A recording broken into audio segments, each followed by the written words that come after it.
दोस्तों एक बार फिर से हम आपके लिए RRB group D form fill up 2025 की अपडेट लेके आ चुके हैं। जी हाँ दोस्तों, लास्ट डेट की न्यू अपडेट आ चुकी है।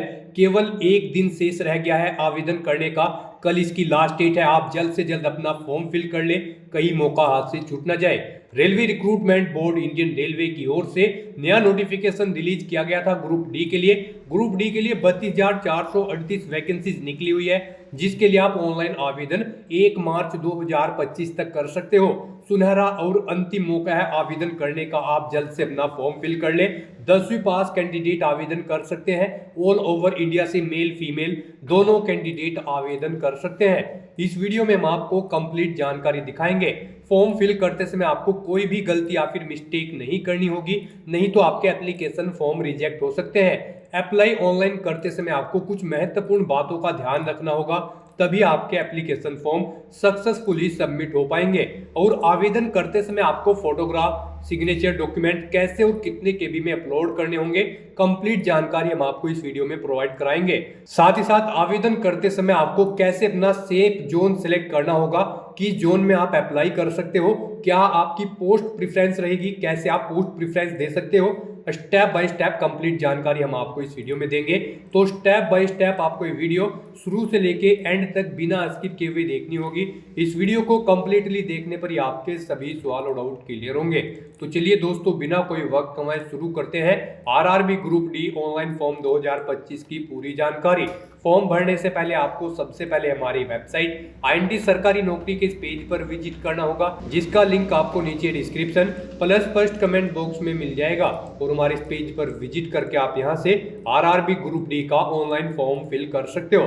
अगर आपने फॉर्म फिल कर लिया है या फिर यहाँ पर फॉर्म फिल करने जा रहे हो, तो आपको इस वीडियो के अकॉर्डिंग फॉर्म फिल करना होगा। जी हाँ दोस्तों, अगर आपने फॉर्म फिल कर लिया है तो आप करेक्शन कर सकते हो 4 से 13 मार्च तक, अगर कोई मिस्टेक या फिर गलती हो चुकी है। रेलवे रिक्रूटमेंट बोर्ड आरआरबी भारतीय रेलवे की ओर से ग्रुप डी का नोटिफिकेशन रिलीज किया था। 32,438 वैकेंसीज निकली हुई थी। वेरियस पोस्ट है, जैसे कि पॉइंट्समैन, बी असिस्टेंट, सभी पोस्ट के लिए अलग अलग वैकेंसीज है। यहाँ पर आप देख सकते हो आवेदन की लास्ट डेट जो बढ़ाई गई थी, जो 22 फरवरी थी, उसको 1 मार्च कर दिया गया था। तो केवल एक दिन शेष रह गया है। कल तक आप इस भर्ती का फॉर्म फिल कर सकते हो। 1 मार्च लास्ट डेट है आवेदन करने की। 3 मार्च तक आप फीस पेमेंट कर सकते हो। अगर आपने फॉर्म फिल कर लिया है और कोई मिस्टेक हो गई है तो आप 4 से 13 मार्च तक उसको करेक्ट कर सकते हो। जी हाँ दोस्तों, यहाँ पर 18,000 सैलरी है। 10वीं पास कैंडिडेट अप्लाई कर सकते हैं, या फिर आईटीआई कैंडिडेट भी अप्लाई कर सकते हैं, या फिर नेशनल अप्रेंटिसशिप सर्टिफिकेट होल्डर भी अप्लाई कर सकते हैं। 18 से 36 वर्ष आयु सीमा आपकी रहेगी। अलग अलग कैटेगरी के लिए एज रिलैक्सेशन आप पीडीएफ से चेकआउट कर सकते हो। फीस यूआर ओबीसी के लिए 500 है, इसमें 400 रिफंड कर दी जाएगी। एससीएसटी पीडब्ल्यूडी फीमेल के लिए 250 है, जो कि टोटल रिफंडेबल है। ऑनलाइन मोड से आप पेमेंट कर सकते हो। कंप्यूटर बेस्ड टेस्ट सीबीटी के आधार पे सिलेक्शन किया जाएगा। ऑनलाइन तरीके से ही आप अप्लाई कर सकते हो। ऑल ओवर इंडिया से अप्लाई कर सकते हो। indianrailways.gov.in और rrbapply.gov.in इसकी ऑफिशियल वेबसाइट है, जिससे आपको ऑनलाइन आवेदन करना होगा। ऑनलाइन आवेदन करने से पहले आपको सबसे पहले last date extended notice check out कर लेनी होगी। इस पर क्लिक करके आप ये लास्ट डेट की जो डेट एक्सटेंड हुई है ये आप चेकआउट कर सकते हो। 1 मार्च तक आपको फॉर्म फिल करना होगा। इसी तरह से ऑफिशियल नोटिफिकेशन पीडीएफ लिंक पर क्लिक करके आप इसके पीडीएफ भी डाउनलोड कर सकते हो और इसमें से कंप्लीट डिटेल चेकआउट कर सकते हो, जैसे कि आपकी सैलरी क्या रहेगी, क्या आपकी एज लिमिट रहेगी, एज रिलैक्सेशन आपकी किस कैटेगरी के लिए कितनी रहेगी, कितनी आयु सीमा में आपको छूट मिलने वाली है, क्वालिफिकेशन आपका क्या रहने वाला है। साथ ही साथ जनरल इंस्ट्रक्शंस भी आपको यहाँ पर दे दिए गए हैं। इसको आप जैसे ही स्क्रॉल डाउन करोगे तो आपको यहाँ पर इसमें एज लिमिट की जानकारी के साथ साथ में सिलेक्शन क्राइटेरिया की भी इंफॉर्मेशन दे दी गई है। आपका एग्जाम पैटर्न इसमें क्या रहने वाला है, क्या आपका एग्जाम सिलेबस रहेगा। वीडियो को पॉज करके आप यहाँ से पूरा सिलेबस इंग्लिश में रीड आउट कर सकते हो। सब्जेक्ट वाइज आपको पूरा पैटर्न और सिलेबस यहाँ पर दे दिया गया है। और हाउ टू अप्लाई का भी प्रोसीजर दिया गया है। इसमें आप देख सकते हो फोटोग्राफ, सिग्नेचर डॉक्यूमेंट कैसे और कितने केबी में आपको अपलोड करने होंगे, जानकारी आपको यहाँ पर इसमें दे दी गई है। फोटोग्राफ का साइज आप देख सकते हो 50 से 100 केबी रहेगा। इसी तरह से सिग्नेचर का साइज भी आप चेकआउट कर सकते हो, वो जानकारी भी आपको दे दी गई है। यहाँ पर आप देख सकते हो 30 से 50 केबी इसका साइज रहेगा, इसकी भी जानकारी रीड आउट कर सकते हो अप्लाई करने से पहले। और इस पीडीएफ को आप जैसे ही और स्क्रॉल डाउन करोगे तो इस पीडीएफ के एंड में आपको वैकेंसीज इंफॉर्मेशन दे दी गई है, RRB wise post wise category wise आपको वैकेंसीज की कंप्लीट इन्फॉर्मेशन दे दी गई है। आप स्क्रॉल डाउन करते हुए रीड आउट कर सकते हो और अपने आरआरबी के लिए अप्लाई कर सकते हो। तो अप्लाई ऑनलाइन करने से पहले आपको नोटिफिकेशन की पीडीएफ पूरा पढ़ना अनिवार्य है। इसको पूरा पढ़ने से ही आपके सभी सवाल और डाउट क्लियर होंगे। पीडीएफ रीड आउट करने के बाद में आपको अप्लाई ऑनलाइन लिंक पर क्लिक करना होगा, तो आपके सामने इसका ऑनलाइन का पोर्टल ओपन हो जाएगा। गाइस यहाँ पर आने के बाद आपको इस वेबसाइट के टॉप पर ही अप्लाई का ये टैब दिया गया है। जैसे ही आप इसके ऊपर अपना कर्सर लाएंगे, अगर आपने यहाँ पर पहले से रजिस्ट्रेशन कर रखा है तो आपको ऑलरेडी हैव एन अकाउंट इस ऑप्शन पर क्लिक करना है और फिर यहाँ पर आपसे पूछा गया है आप लॉगिन करने के लिए आधार के थ्रू लॉगिन करना चाहते हो या फिर आरआरबी अकाउंट के थ्रू। अगर आप आधार के थ्रू यहाँ पर लॉगिन करना चाहते हैं तो लॉगिन विद आधार इस ऑप्शन पर क्लिक करें। उसके बाद आप अपना आधार नंबर या फिर कोई अपनी आईडी का नंबर एंटर करें जो आपने प्रोवाइड कराई थी। फिर आप जनरेट ओटीपी ऑप्शन पर क्लिक करें। आपके रजिस्टर्ड मोबाइल नंबर पर एक ओटीपी आएगा, वो ओटीपी आपको यहाँ पर एंटर करना है और फिर आपको I am not a robot इस ऑप्शन पर क्लिक करना है और लॉगिन की टैब पर क्लिक करके अपने डैशबोर्ड में लॉगिन करके अपना फॉर्म अप्लाई कर लेना है। और गाइस अगर आप आरआरबी अकाउंट के थ्रू लॉगिन करना चाहते हैं तो आप लॉगिन विद आरआरबी अकाउंट इस ऑप्शन पर क्लिक करें, अपना मोबाइल नंबर या ईमेल एड्रेस एंटर करें, अपना पासवर्ड एंटर करें, I am not a robot इस चेकबॉक्स को ओके करें और लॉगिन की टैब पर क्लिक करके फिर यहाँ पर आपके सामने 2 फैक्टर ऑथेंटिकेशन का ये पॉपअप ओपन होगा। यहाँ पर आप सेंड ओटीपी टू ईमेल इस ऑप्शन पर क्लिक करें या फिर सेंड ओटीपी टू फोन इस ऑप्शन पर क्लिक करें। अगर आप ओटीपी टू ईमेल ऑप्शन पर क्लिक करते हैं तो आपकी ईमेल आईडी पर एक ओटीपी जाएगा, वो ओटीपी आपको यहाँ पर एंटर करना है और लॉगिन की टैब पर क्लिक करके अपने डैशबोर्ड में लॉगिन कर लेना है। और अगर आप send OTP to phone option पर क्लिक करते हैं तो फिर आपके रजिस्टर्ड मोबाइल नंबर पर एक ओटीपी जाएगा, वो ओटीपी आपको यहाँ पर एंटर करना है और फिर लॉगिन की टैब पर क्लिक करके अपने डैशबोर्ड में लॉगिन कर लेना है और फिर वहां से आप अपना फॉर्म अप्लाई कर ले। और गाइस यहाँ पर अगर आपने अभी तक अपना रजिस्ट्रेशन नहीं किया है, आप फर्स्ट टाइम आरआरबी की इस भर्ती के लिए अप्लाई करने जा रहे हैं, तो यहाँ पर आपको सबसे पहले अपना अकाउंट क्रिएट करना होगा। उसके लिए आपको क्रिएट एन अकाउंट इस ऑप्शन पर क्लिक करना है। उसके बाद आपके सामने कुछ इस तरह से इंटरफेस ओपन होगा। यहाँ पर आकर आपको सबसे पहले अपनी नेशनैलिटी सिलेक्ट कर लेनी है, फिर आपको अपना फुल नेम यहाँ पर देना है। ये नेम आपको अपनी 10वीं की मार्कशीट के अकॉर्डिंग देना होगा। फिर आपको अपना कंप्लीट नाम एक बार फिर से यहाँ पर टाइप कर देना है वेरिफिकेशन के लिए। उसके बाद आपसे पूछा गया है कि क्या आपने कभी अपना नाम चेंज किया है, अगर किया है तो यस ऑप्शन सेलेक्ट करें, फिर I understand and I agree इस ऑप्शन पर क्लिक करें और जो नाम आपने चेंज किया है वो यहाँ पर आप एंटर कर दे, उसे रिटाइप करके कंफर्म कर ले। और अगर आपने कभी अपना नाम चेंज नहीं किया है तो यहाँ पर आपको नो ऑप्शन सेलेक्ट करना होगा। उसके बाद यहाँ पर आपको अपनी डेट ऑफ बर्थ इस कैलेंडर में से सिलेक्ट करनी है, उसे एक बार फिर से यहाँ पर आपको टाइप करना होगा DDMMYY फॉर्मेट में, मींस पहले डे फिर मंथ और फिर ईयर। उसके बाद यहाँ पर आपको अपना जेंडर सेलेक्ट करना है, अपना जेंडर एक बार फिर से आपको रिसिलेक्ट करना है। अपने फादर का नाम आपको यहाँ पर एंटर करना है, फिर आपको अपने फादर का नाम भी यहाँ पर रीटाइप करना होगा। सभी चीजें यहाँ पर आपको 2 टाइम एंटर करनी होगी वेरिफिकेशन के लिए। उसके बाद यहाँ पर आपको अपनी मदर का नाम एंटर करना है, उसे भी कंफर्म कर लेना है एक बार फिर से रीटाइप करके। उसके बाद यहाँ पर आपको अपनी कॉन्टैक्ट डिटेल प्रोवाइड करानी है। आप अपना ईमेल एड्रेस यहाँ पर एंटर करें और फिर जनरेट ईमेल ओटीपी इस ऑप्शन पर क्लिक करें। आपकी ईमेल आईडी पर एक ओटीपी आएगा, वो ओटीपी आप यहाँ पर एंटर करें और अपनी ईमेल आईडी को वेरीफाई कर लें। फिर आप अपना मोबाइल नंबर यहाँ पर एंटर करें और फिर जनरेट मोबाइल ओटीपी ऑप्शन पर क्लिक करें। उसके बाद आपके मोबाइल नंबर पर एक ओटीपी आएगा, वो ओटीपी आपको यहाँ पर एंटर करके अपना मोबाइल नंबर भी वेरीफाई कर लेना है। मोबाइल नंबर वेरीफाई करने के बाद आपको अपना आधार वेरिफिकेशन करना है। आधार वेरिफिकेशन सेक्शन में आने के बाद सबसे पहले आपको इस चेकबॉक्स को ओके करना होगा। गाइस यहाँ पर आरआरबी की सभी भर्ती के लिए आधार कार्ड वेरिफिकेशन मस्ट कर दिया गया है। अब आपको सभी भर्तियों में पार्टिसिपेट करने के लिए सबसे पहले अपना आधार कार्ड वेरीफाई करना होगा, अदरवाइज यहाँ पर आप आरआरबी की भर्ती के लिए अप्लाई नहीं कर पाओगे। यहाँ पर कैंडिडेट के सामने आधार वेरिफिकेशन करते हुए प्रॉब्लम फेस हो रही थी, उनका हल यहाँ पर कर दिया गया है। आरआरबी की तरफ से टेक्निकल प्रॉब्लम थी सर्वर की, उसे यहाँ पर सॉर्ट आउट कर दिया गया है। अब यहाँ पर आप सिंपली अपना आधार नंबर एंटर करें, फिर आप ओटीपी वेरिफिकेशन ऑप्शन पर क्लिक करके जनरेट आधार ओटीपी ऑप्शन पर क्लिक करें। एक OTP आपके रजिस्टर्ड मोबाइल नंबर पर आएगा जो आपके आधार से अटैच है। वो OTP आप यहां पर एंटर करें और वेरीफाई बटन पर क्लिक करके अपना आधार कार्ड यहां पर वेरीफाई कर ले। और अगर आपका आधार कार्ड यहां पर OTP के थ्रू वेरीफाई नहीं हो रहा है तो फिर आप फिंगरप्रिंट वेरिफिकेशन इस ऑप्शन पर क्लिक करें और फिर आप कैप्चर फिंगरप्रिंट इस ऑप्शन पर क्लिक करें और फिर आप अपने फिंगरप्रिंट यहां पर आधार कार्ड की कैप्चर कर ले और वेरीफाई की टैब पर क्लिक करके आप अपने फिंगरप्रिंट यहां पर वेरीफाई कर ले। इस तरह से आप अपना आधार कार्ड यहां पर अब दो तरह से वेरीफाई कर सकते हो, OTP के थ्रू या फिर फिंगरप्रिंट के थ्रू। यहां पर ये ऑप्शन आपके सामने इसलिए लाए गए हैं क्योंकि यहां पर आधार कार्ड वेरिफिकेशन करते हुए कैंडिडेट के सामने प्रॉब्लम फेस हो रही थी। अब आप अपनी चॉइस के अकॉर्डिंग OTP के थ्रू या फिर फिंगरप्रिंट के थ्रू आधार वेरीफाई कर सकते हो। फिर यहां पर आपको अपना पासवर्ड क्रिएट करना है। पासवर्ड यहां पर आपका अल्फा न्यूमेरिक फॉर्मेट में होना चाहिए। मींस आपके पासवर्ड में कम से कम एक अपर केस कैरेक्टर, एक लोअर केस कैरेक्टर, एक इंटीजर नंबर और एक स्पेशल कैरेक्टर जैसे कि @ या फिर $, होना चाहिए। तो इस फॉर्मेट में आपको अपना पासवर्ड क्रिएट करना है। वही पासवर्ड आपको यहां पर कंफर्म पासवर्ड फील्ड में एंटर करना है। उसके बाद आपको I am not a robot इस चेकबॉक्स को ओके करना है और फिर आपको preview and create an account इस ऑप्शन पर क्लिक कर देना है। उसके बाद आपका अकाउंट क्रिएट हो जाएगा। फिर आपको इस पेज को ऊपर स्क्रॉल करके लॉग इन हियर इस ऑप्शन पर क्लिक करना है और फिर यहां पर आपसे पूछा गया है आप लॉग इन करने के लिए आधार के थ्रू लॉग इन करना चाहते हो या फिर RRB अकाउंट के थ्रू। अगर आप आधार के थ्रू यहां पर लॉग इन करना चाहते हैं तो लॉग इन विद आधार इस ऑप्शन पर क्लिक करें। उसके बाद आप अपना आधार नंबर या फिर कोई अपनी ID का नंबर एंटर करें जो आपने प्रोवाइड कराई थी। फिर आप जनरेट OTP ऑप्शन पर क्लिक करें। आपके रजिस्टर्ड मोबाइल नंबर पर एक OTP आएगा, वो OTP आपको यहां पर एंटर करना है और फिर आपको I am not a robot इस ऑप्शन पर क्लिक करना है और लॉगिन की टैब पर क्लिक करके अपने डैशबोर्ड में लॉगिन करके अपना फॉर्म अप्लाई कर लेना है। और गाइस अगर आप RRB अकाउंट के थ्रू लॉगिन करना चाहते हैं तो आप लॉगिन विद RRB अकाउंट इस ऑप्शन पर क्लिक करें, अपना मोबाइल नंबर या ईमेल एड्रेस एंटर करें, अपना पासवर्ड एंटर करें, I am not a robot इस चेकबॉक्स को ओके करें और लॉगिन की टैब पर क्लिक करके फिर यहां पर आपके सामने 2 फैक्टर ऑथेंटिकेशन का ये पॉपअप ओपन होगा।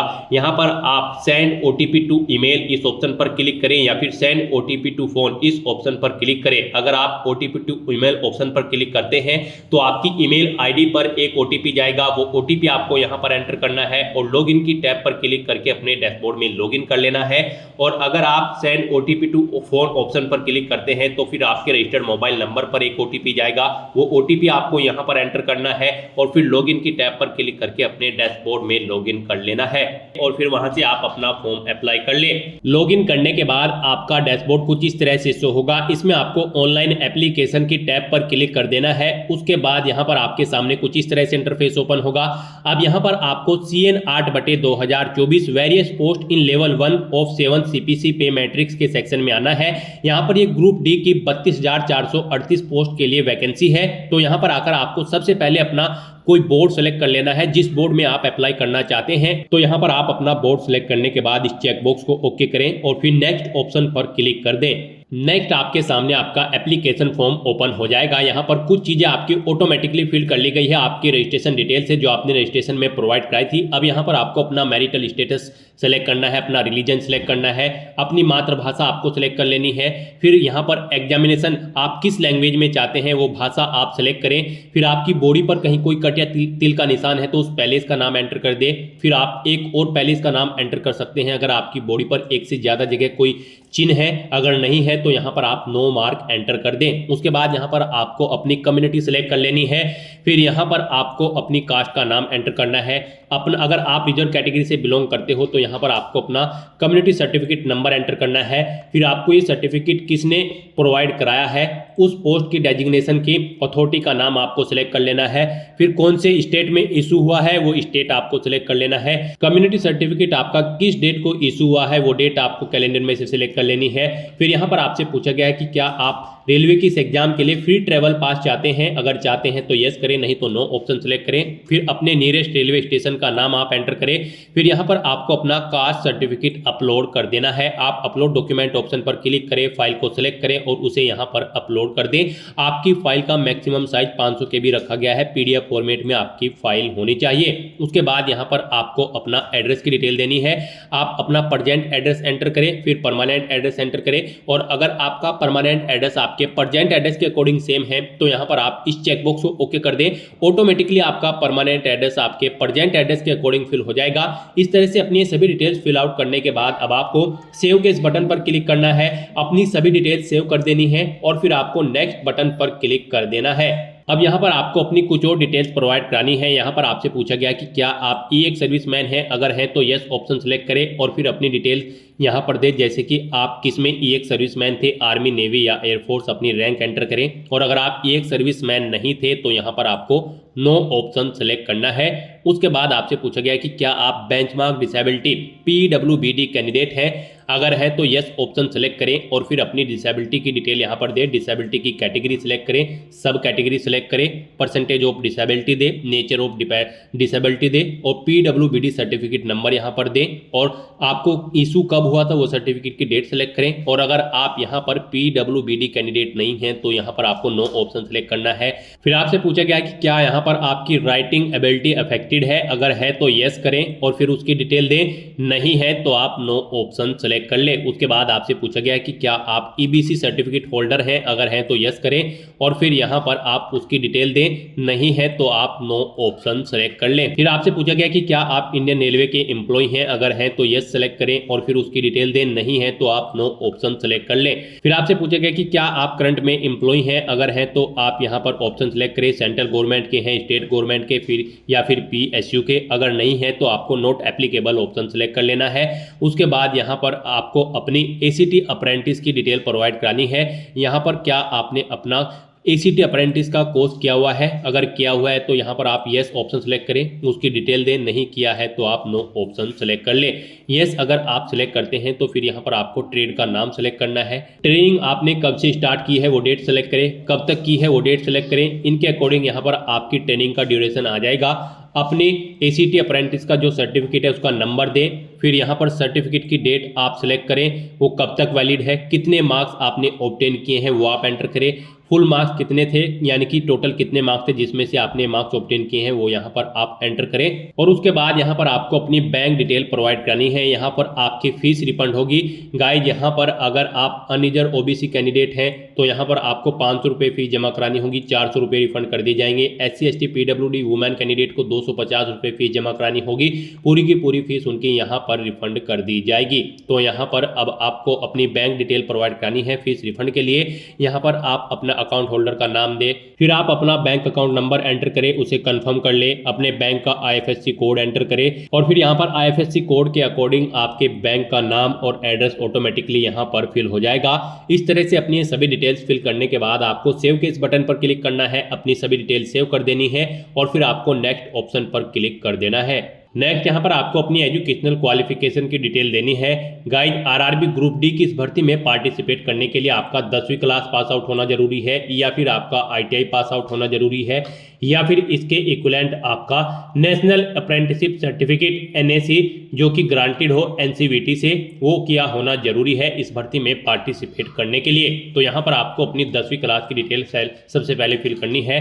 यहाँ पर आप मैट्रिकुलेशन SLC ऑप्शन सेलेक्ट करें, स्टेट सेलेक्ट करें, अपना डिस्ट्रिक्ट सेलेक्ट करें, बोर्ड का नाम दें, उसके बाद कब आपने पास आउट की है अपनी 10वीं क्लास वो डेट सेलेक्ट करें, अपना रोल नंबर एंटर करें और फिर यहाँ पर आप अपने 10वीं क्लास के सर्टिफिकेट का सीरियल नंबर एंटर कर दें। उसके बाद यहाँ पर आपको अपडेट किस बटन पर क्लिक करके अपनी डिटेल ये अपडेट कर देनी है। अगर आपने पहले से अपनी 10वीं क्लास की डिटेल यहाँ पर प्रोवाइड करा रखी है, नहीं तो यहाँ पर आप क्वालिफिकेशन में सिलेक्ट करके मैट्रिकुलेशन/SSLC सेम यही डिटेल प्रोवाइड करा सकते हो। और अगर आपने ITI भी कर रखी है तो आप ITI ऑप्शन सेलेक्ट करें और फिर आप ऐसे ही यहाँ पर अपनी ITI की डिटेल प्रोवाइड करा सकते हो। सबसे पहले यहाँ पर आपको ट्रेड सेलेक्ट करनी है, स्टेट सेलेक्ट करना है अपना, उसके बाद यहाँ पर आपको अपना डिस्ट्रिक्ट सेलेक्ट करना है, फिर यहाँ पर आपको इंस्टीट्यूट का नाम देना है जिससे आपने अपनी ITI कंप्लीट की है, कब पास आउट की है वो डेट सेलेक्ट करें, सर्टिफिकेट इशू आपको NCVT से हुआ है या फिर SCVT से ऑप्शन सेलेक्ट करें, फिर आप अपने सर्टिफिकेट का टाइप सेलेक्ट करें, उसके बाद यहाँ पर ऐड के इस बटन पर क्लिक करें,